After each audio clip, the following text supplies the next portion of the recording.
Welcome to the Relatable Oklahoma Realtors Podcast, the show that sets out to demystify the world of real estate. Whether you're a first-time home buyer, investor, or a realtor with years of experience, this is where real estate is discussed and explained. Join me now for our hosts, Stacey and Burl Stricker.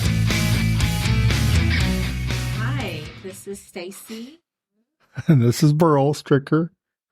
Oh, yeah. Oklahoma Relatable Realtors. Thanks for listening to our podcast. We love it. You join in when we post. We've been busy. Not posting enough. I know. We're going to get better. That will be our New Year's resolution. It's nice left November 30th. You were just saying in the car when I went to get dinner that tomorrow is December 1st. Can you believe it? It's crazy. All right. What do you think? What I think, I'll tell you what I think is we've had a good year so far. We've launched into the auctions. This week we've been busy with auctions. You've been busy with the flip house. Yeah. And I've been running the real estate side. Yeah. And I helped with the auction. You did. You helped a lot yesterday. Yeah. It's good. I'm excited. We haven't talked a whole lot about our flip house this go around. Yeah. So, what's your thoughts on the flip house? Oh my gosh, I'm really excited about this flip house. I know people say that, but I really am excited. I think it's starting to come together. Do you think every flipper thinks that? Like, I'm really excited, or do they just get over it? To me, you only hear the negative stories a lot. Yeah. Like, what went bad, what went wrong. Well, and that's definitely like on TV, they highlight the drama. Yeah. There's been a lot of blessings along the way. Pascal has been, I think, a huge blessing. Mm-hmm.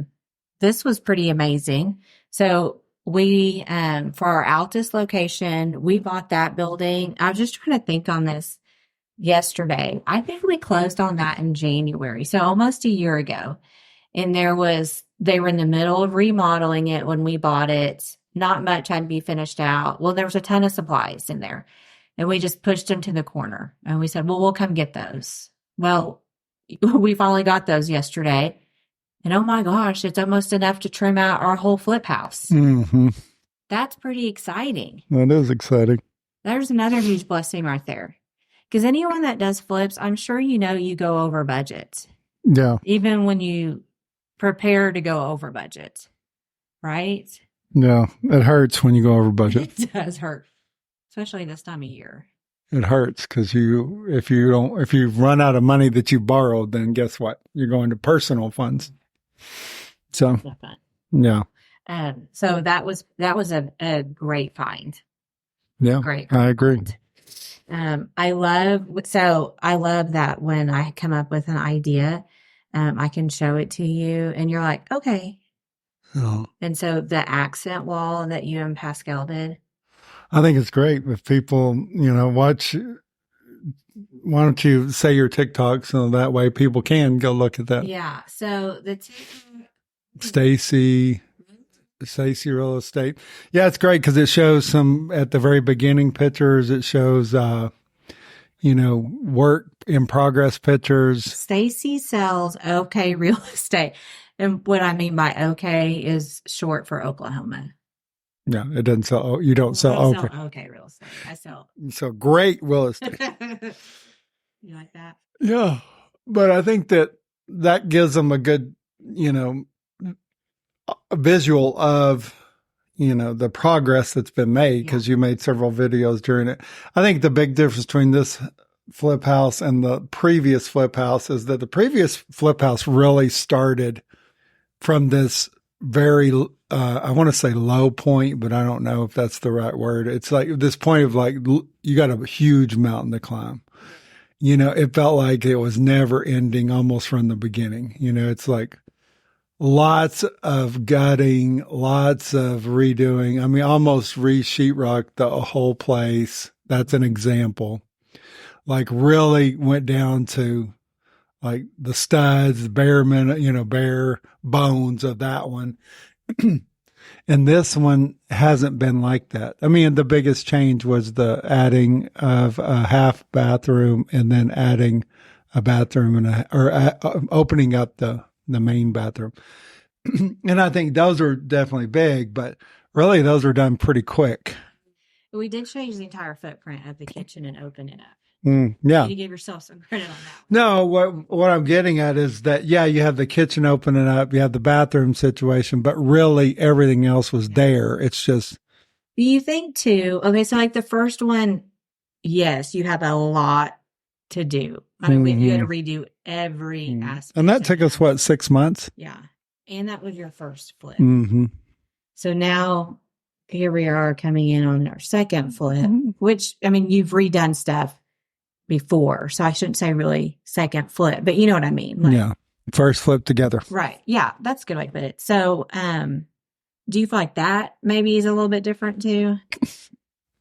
I mean, I think that you go into it with like a plan, but as always, especially when you haven't done something like that in a while, which I hadn't, and I've never done anything that extensive anyway. So that was pretty extensive, because you're talking about you may take one aspect of a house and say, okay, yeah, I maybe put new sheetrock in, or I painted it, or I did whatever, added kitchen cabinets, but this is like all aspects. And so it was really the first time to do like that, all aspects, that in depth.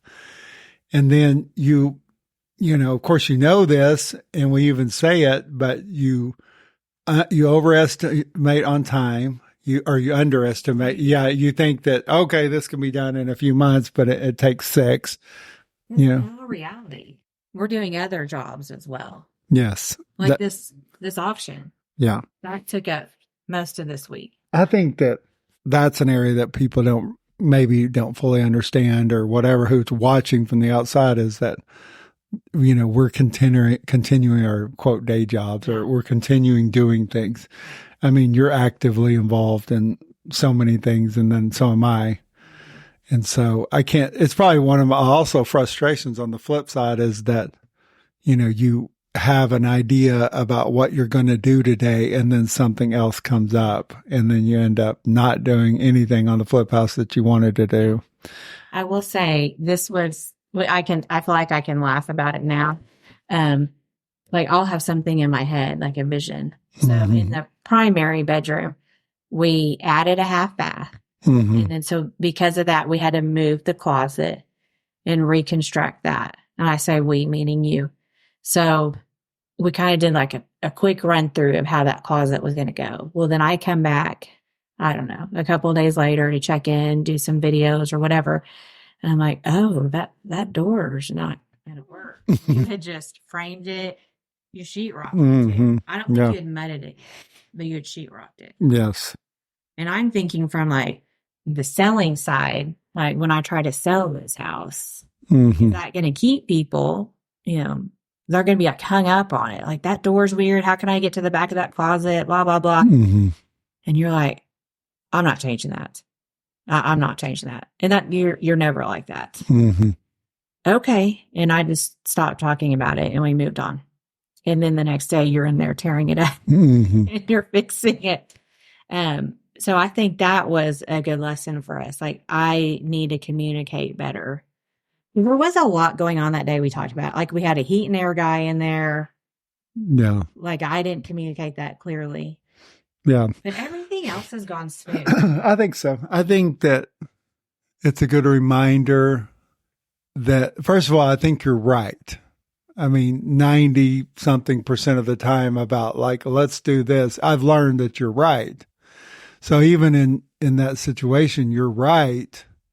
And I honestly, I even tell like friends of mine suggestions that you've made, and they kind of have the same reaction that I might have, which is because I think that there really is some like psychology or something inside there. It's like, I think that maybe it's a gender issue. I'm not sure, but ultimately I think most guys or friends that I would tell, this is what Stacey wants to do, they're going to be like, why? And they don't really see the value in it. And what I've learned through to this point is to understand that there's value in those.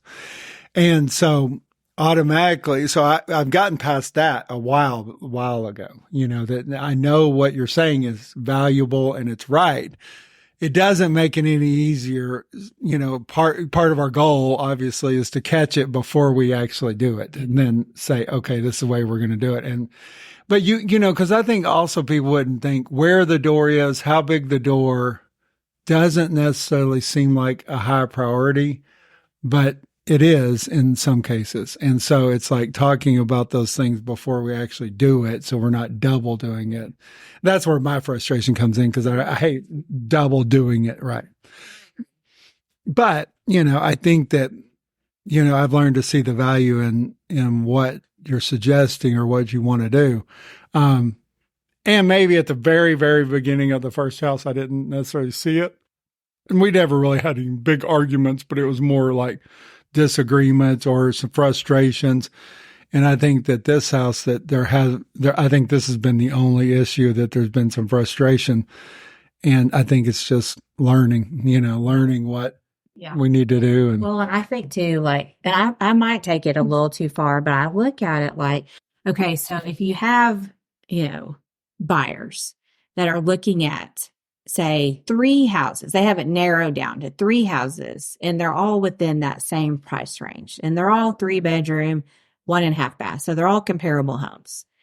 What is going to make our house stand out in a good way? Mm-hmm. We don't want an awkward thing to stand out. That's what I'm always telling sellers when I go into their house. Mm-hmm. Or even when a buyer buys a house, like whatever you're hung up on today that we can't change is going to be the same issue that you will have when you go to sell the house. Mm-hmm. So keep that in mind because you can't always be worried about the sale today. Mm-hmm. That's a whole nother topic, but you know what I mean? So you've narrowed it down to 3 houses. Okay. Well, we want our house to stand out in a positive way, not like, oh my gosh, that's the house with the weird closet that you can't get back in there. No. And this one's got a fabulous closet. Well, the wife really loves the fabulous closet. The husband doesn't really care or whatever. Mm-hmm. The partner doesn't care. But then they're like, oh, but that's the one that had the most amazing accent wall. So people are like, why are you adding that accent wall? Okay, well, the accent wall for supplies costs, I don't know, what, $100? I mean, yeah, something like that. So, I mean, it's kind of like there's no wow feature Mm-hmm. in this house. So we're trying to create a wow feature to make it stand out. Mm-hmm. So that's what we're doing for $100. So yes, I see the value in that. No, I tell you something else I've learned. And, obviously I have friends that are interested in doing some of the same things, or they ask questions, or people ask questions about doing flip houses, rental, investment properties. But I tell you what I've really learned about this is that when it comes to a rental house, like if you're wanting to invest in a rental house, then there is a lot more, very, it's kind of cut and dry in a little bit. I'm not saying completely, but it's definitely more, tangible items. So cash flow would be a huge deal. If I'm going to pay this much in mortgage, if I have a loan, and I'm going to be able to rent it this much, I can look around and see what does a 3-bedroom, whatever, what does that rent in this neighborhood? I can figure that out fairly quick. And then really the decision's based on cash flow. Cash flow is, I made $200 a month. Okay, I'm going to make my decision because I want to make $200 a month. It's pretty tangible. But one thing I've realized through this is that you ask advice about flips. I cannot give you that advice very easily. If should I do this? If you call me and say, I have this house and this is how much it costs and I'm considering it as a flip, that's a lot more difficult for me to answer. And it's because, number one, I believe that those flip type houses are definitely the eye of the beholder, but it also goes, in my opinion, to a lot more gut instinct. You know what I mean? It's a lot more, what does your gut say? Because I could easily make the case that you should not buy that house because you got to replace the roof and the roof would be $14,000. I could easily make that case. Or that it doesn't have air conditioner and the air conditioner costs $14,000. So right there's $28,000, in cost. And so you could say that house is not good because it doesn't have these two major things you need that, are a good, repairable, whatever. But I think that is a mistake when it comes to flip houses, because I think you have to look past some of those big, the roof should not be a deciding factor always. It definitely needs to go in the equation, but I do believe you're following more of a gut instinct. And the gut instinct that I've seen is that we're looking at the bones, which is the floor plan. You're not going to very easily turn something from a 2-bedroom to a 3-bedroom. That's an example. You don't want to build on to the house, then it's initial, original, footprint. And so I do believe that flipping has a lot more gut instinct. I do. And I think, what we've really looked at too is, what is our goal to sell this for? So we're very aware of that and how much we can put into it. So we knew before we purchased this house that we needed a new roof, that we wanted to add a half bath, and we knew we needed a new AC. Mm-hmm. Yeah. And we still made the decision. I think that on paper, when you look at those items, I think most people would be out. I think so. Well, and, the first time we made an offer on that house, one, it was overpriced. Let me back up on that. Mm-hmm. I think it was extremely overpriced. Basically, it had been a rental property for 12 years? Mm-hmm. And you can tell that owner had never fixed anything, never even maintained that house. Mm-hmm. And the renters had I honestly don't even know how it was rented out. Yeah. It was terrible. So it was overpriced to begin with. So we made a lowball offer and they said no. And I had a feeling this would happen. And after it sat a little bit, that realtor came back to us and said, hey, that seller is willing to, do this price. Will you do this price? And we negotiated a little bit more. So, yeah. But I think it's a great, it's a great point. I do believe that in property investment, real estate, almost any business venture, there is an element of gut instinct that goes with it. And I think depending on what type of investment you're making, I think the gut instincts becomes more important. I agree. And be patient. Be patient. Yeah. We didn't we looked at a lot of houses before this one. But what I really like, is that we're bettering the neighborhoods. Yeah. And then we're putting homes out there that people can afford. Yeah. Well, and I think that's the thing. When you look at the determining factor, it's like you're looking at the neighborhood. You're looking at the floor plan, the original, what's there. And I think that you're looking at also, I think the environment of the neighbors / basically your outside. Because in this case, it has a fenced in yard that looks nice. It has a shed in the back that needed some repairs, but it's good. Yeah. Garage, so that shed's a big sign. Yeah. And I think that those factors, and really you're talking about also but in that original floor plan, it had the ability to open it up because it technically wasn't opened. And so by us removing one wall, it opens it up. But you can see it's just removing one wall that makes that happen. I think you have done an amazing job. So I think our goal is to have it on the market by the end of the year. Mm-hmm. So really trying to finish up lights and then the outside. Yeah. Yeah, I mean, really. I think the outside's that's major. We've got to do the siding on it. Yeah, we got to do something different with the outside. Yeah. But I think it's gone smoother, but also we started at a better point too than the last one. You know what I mean? So the time frame, it automatically shrink down the time frame, and it's not. So we bought these around the same time, didn't we? I mean, that sounds close. Yeah. We did. So this one, the other one wasn't ready till almost March. Mm-hmm. So this one we'll have ready by the end of the year. Yeah. I mean, the difference for people listening, the first one took us 6 months. Our goal is for this to take about 3 months. I will have to say, and I've mentioned him before, Jerry, my favorite flipper that I've worked with on multiple deals, which I mentioned to him last month that I want to have him on the podcast. The wow factor that I talk about, he is so talented. Like, he had a wow factor in every house. He's working on his own house for his lovely wife, Lori. So hopefully he'll get back to flipping when that's finished, because he puts out some great stuff. He's a great craftsman, builds cabinets. Before reclaimed wood was a thing, he already had reclaimed wood. So, I think you can learn a lot from guys like that. He's very talented. And his wife and his daughters, they all do it together. They're all very creative. I think those are like such a great contrast, because you have like a guy that is skilled. I mean, every time you talk about skills.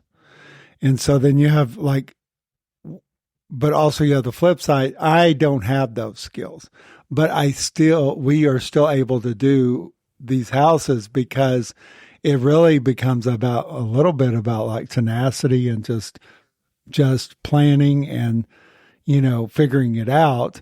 And so the reason I bring that up is because I think if you're listening and you could be on one side or the other.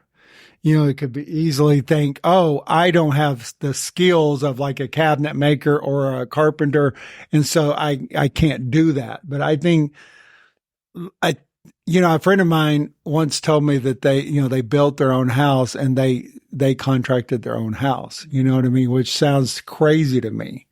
At the time, it sounded crazy, but I think it's the same concept. I think it's like I'm contracting it out, and I might hire, a painter, or I might hire a plumber, or I might hire an electrician.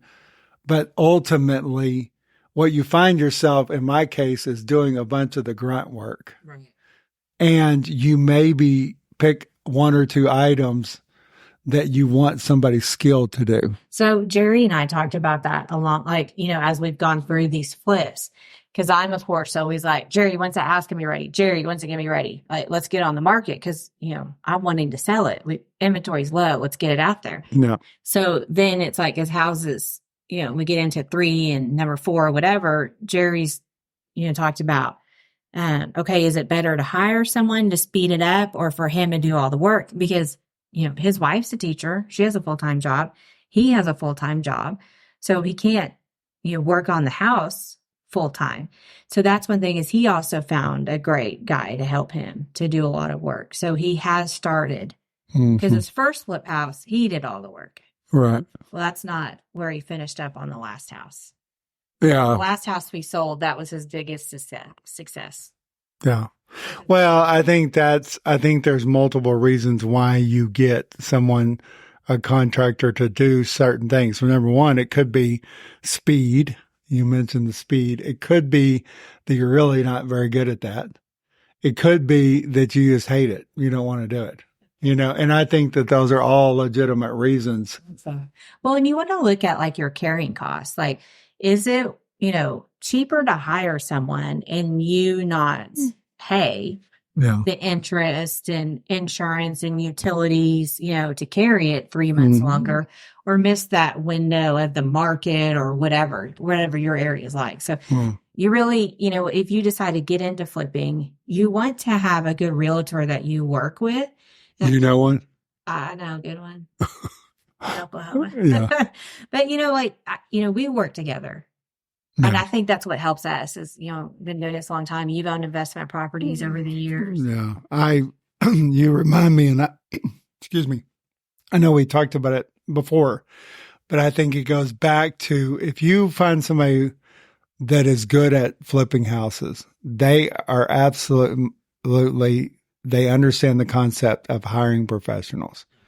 And I think that any good business person, entrepreneur, whatever, investor, they're going to understand the value of hiring professionals. I cannot imagine a professional flipper that does not hire a realtor. I just can't imagine it.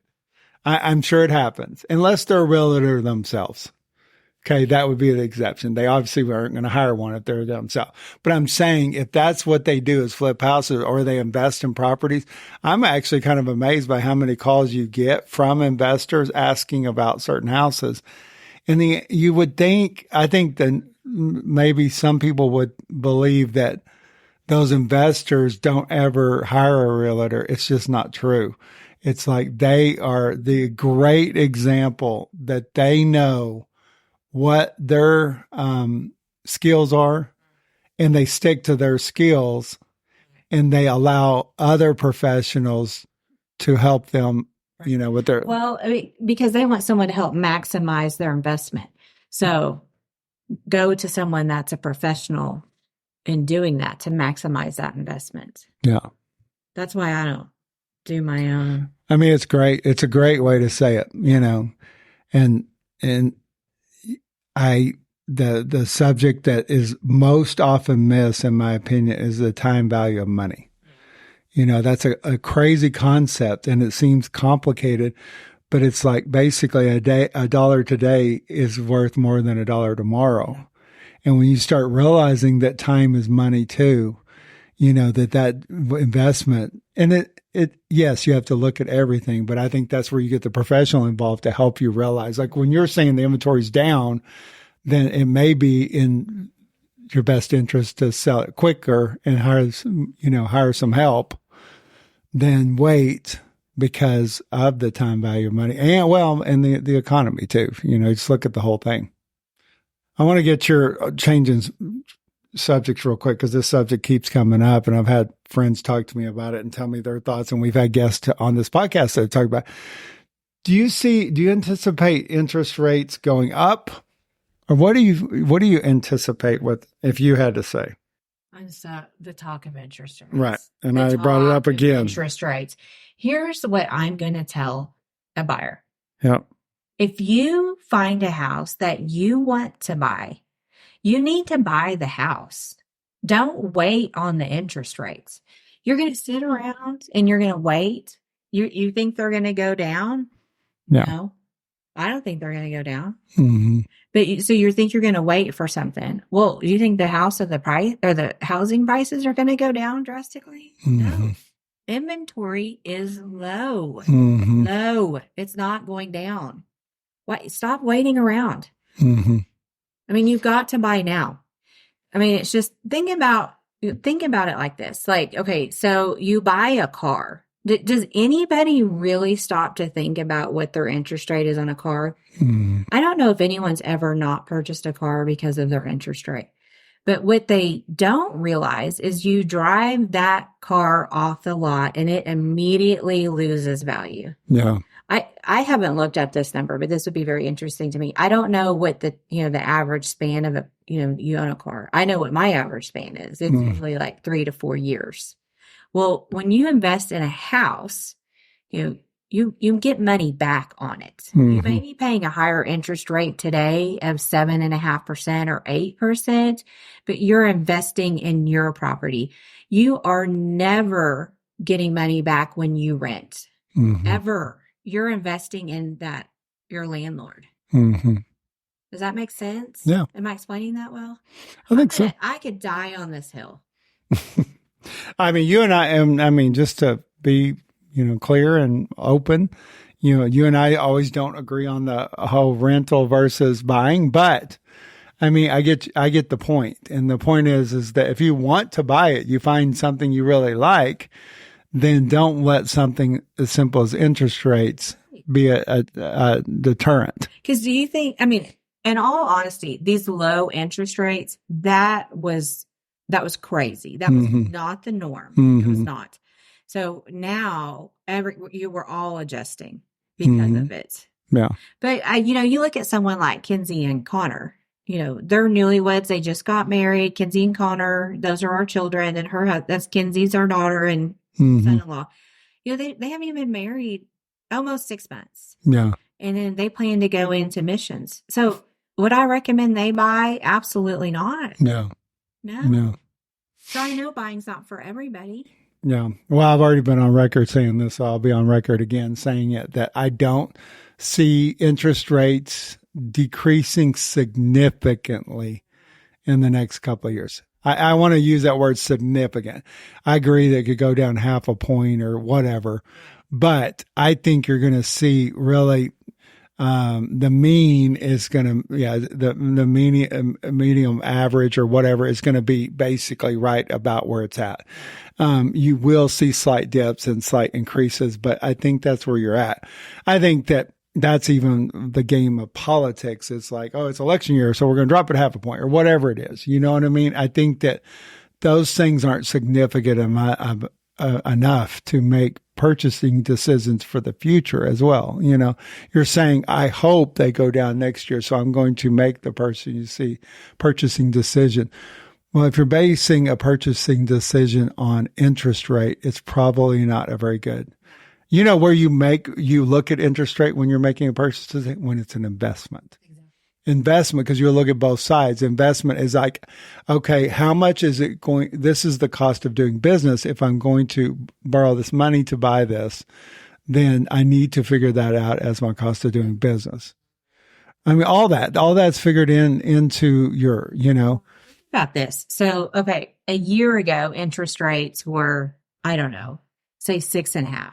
Yeah. People were freaking out at 6.5. Yeah. Well, today people would be thrilled to have 6.5. What does it pay? I think today it's around 8, maybe even a little bit higher. No. So those people that said, no, I'm going to wait a year and a half ago. Well, guess what? Your inventory's tightened up. No. And your home prices have probably gone up a little bit. Do you remember your interest rate on the very first home? Yeah. Mine was 5.5. But that I had to take a class to get a discount, like a first-time home buyer class. Yeah. To get a 0.25% discount. So isn't that funny? Listen to what you're saying, 0.25%. Yeah.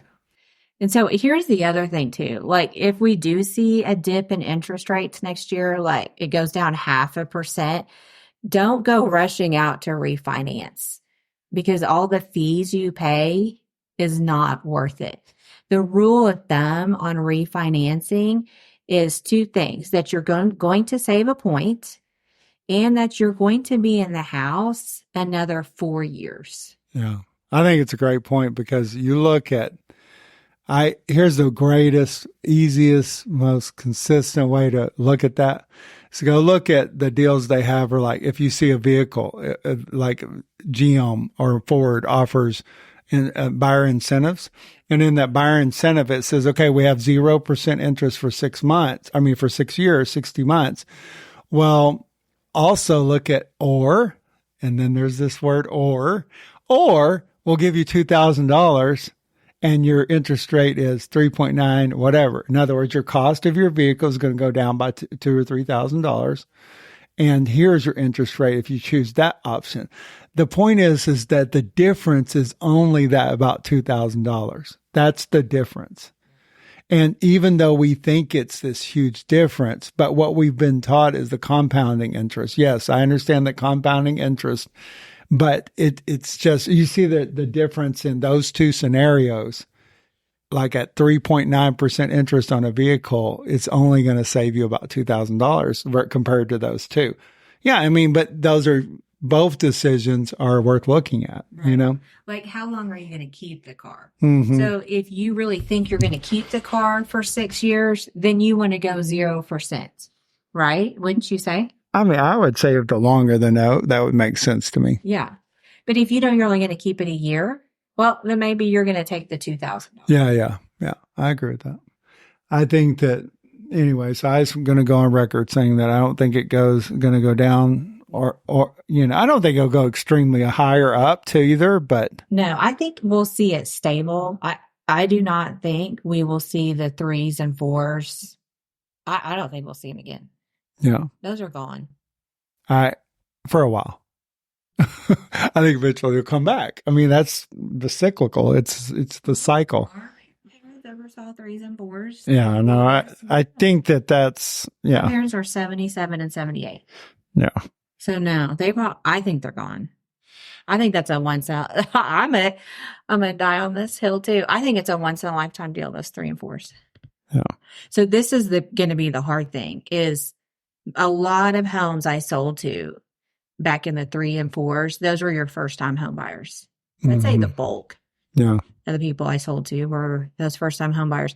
So when they're ready to upgrade, as they grow, or families grow or whatever, or they have to move and they have to go buy another house, they are going to be the ones that are really going to have a hard time with the higher interest rate. Because it hasn't been that long. Correct. And so basically their payment is going to be twice as what it is now. No. And they're probably going to want a more expensive house. Yeah.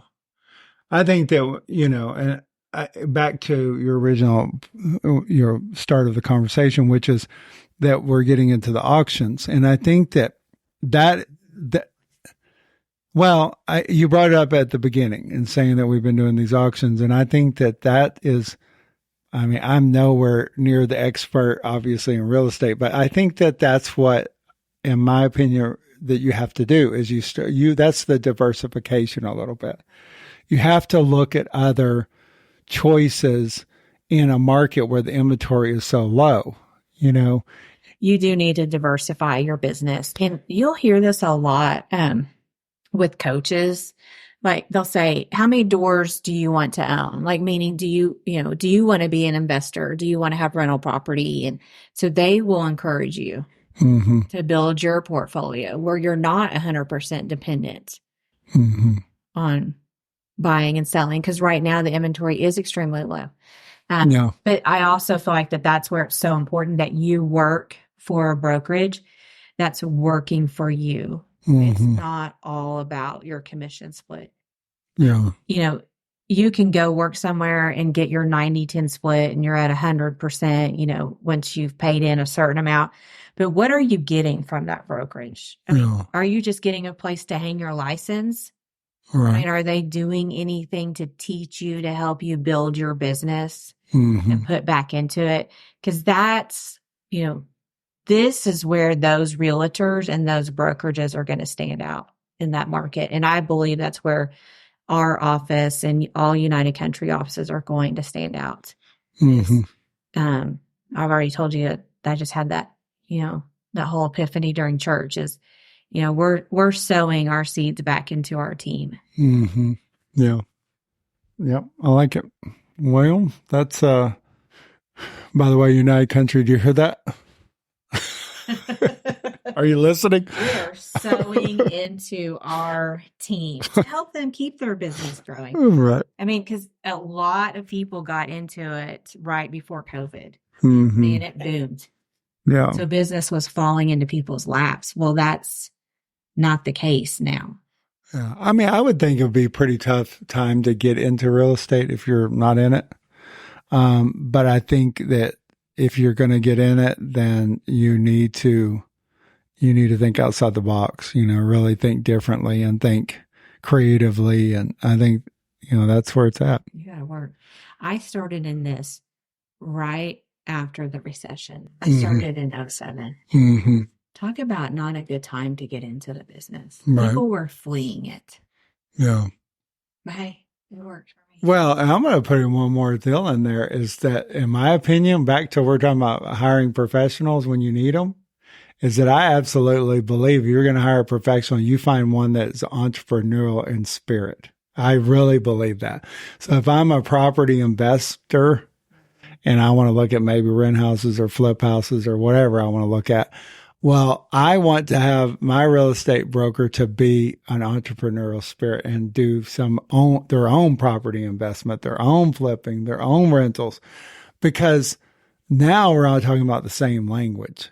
That's a good point. You know what I'm saying? You are not just talking the talk, you're walking. Well, but like for me, and most people wouldn't understand this, but if I have a CPA, I want a CPA who has stuff going on, who has their own business, not outside their CPA firm, because I want somebody who understands, like from a investor point of view or a entrepreneurial point of view, like I want to pay the least amount in taxes that is legal. I want to make sure I'm making, should I buy a vehicle? Will that help my tax situation? But I want somebody who actually is in the know themselves. And it's kind of like, And this is why they are like that. You go borrow money for a farm from the bank. You kind of actually hope the guy who's giving you the loan has some experience in what they're loaning on. I mean, and most of them do. And it's because, okay, you say you're doing ag lending, but you never seen a cow. Yeah. I think that those are important too. I mean, if I'm not mistaken, I may wish I misspoke about this, but didn't like Jennifer with the title company, wasn't she a realtor at one time? So I think that, it's like, do I want to use a closing company where they understand, they understand it. That to me makes a difference. When you hire those professionals and they actually have that entrepreneurial spirit and they've invested in property or are doing it now, that makes a huge difference. So when you're actually, I could be, I totally agree. Because Jennifer, let me back up to Jennifer. Jennifer and Billy Smith, they own Smith Title. We've had them on our podcast before. Yeah. Her mom, who retired a few years ago, Nancy Henriksen, worked with her from the day I started in this industry. So Jennifer's grown up around it her whole life. They bought a foreclosure home. They've updated it. Like Jennifer's been through the buying and selling herself, has bought a business, has done different aspects of real estate prior to owning. Yeah. That title company. You just made a great point on that.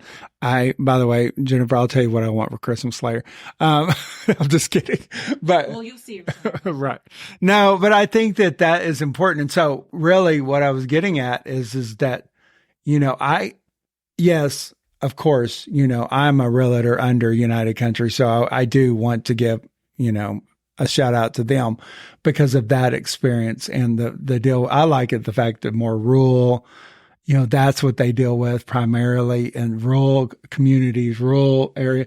And so, but let me tell you, I'll one up that is that to actually have a broker that has invested and understands the investment, understands rental property, has actually done it themselves. They had skin in the game or have skin in the game. That to me is exactly what you want. It's easy to talk experience and put it out on social media experience, but that experience is real. And what's so funny is that I'll be the first to say this, is that inside that experience that I've had is failure. Seriously, it's not like, I don't think any investor or any of those type of people who are wanting to look at investment property, I don't think any of them, if they've done this before, they know that failure is part of the game. And I think they're not going to say, I hope you failed. That's why I'm going to hire you. But definitely it's the unspoken thing, which is I know that she understands the highs and lows of this thing. And she's going to help me hopefully avoid as much of the pitfalls as possible. But we all know no matter what, when you invest in something, the pitfalls are there, like running out of money. Like us, we did it. Now this is second time that we've run out. In other words, we're over budget, and so that,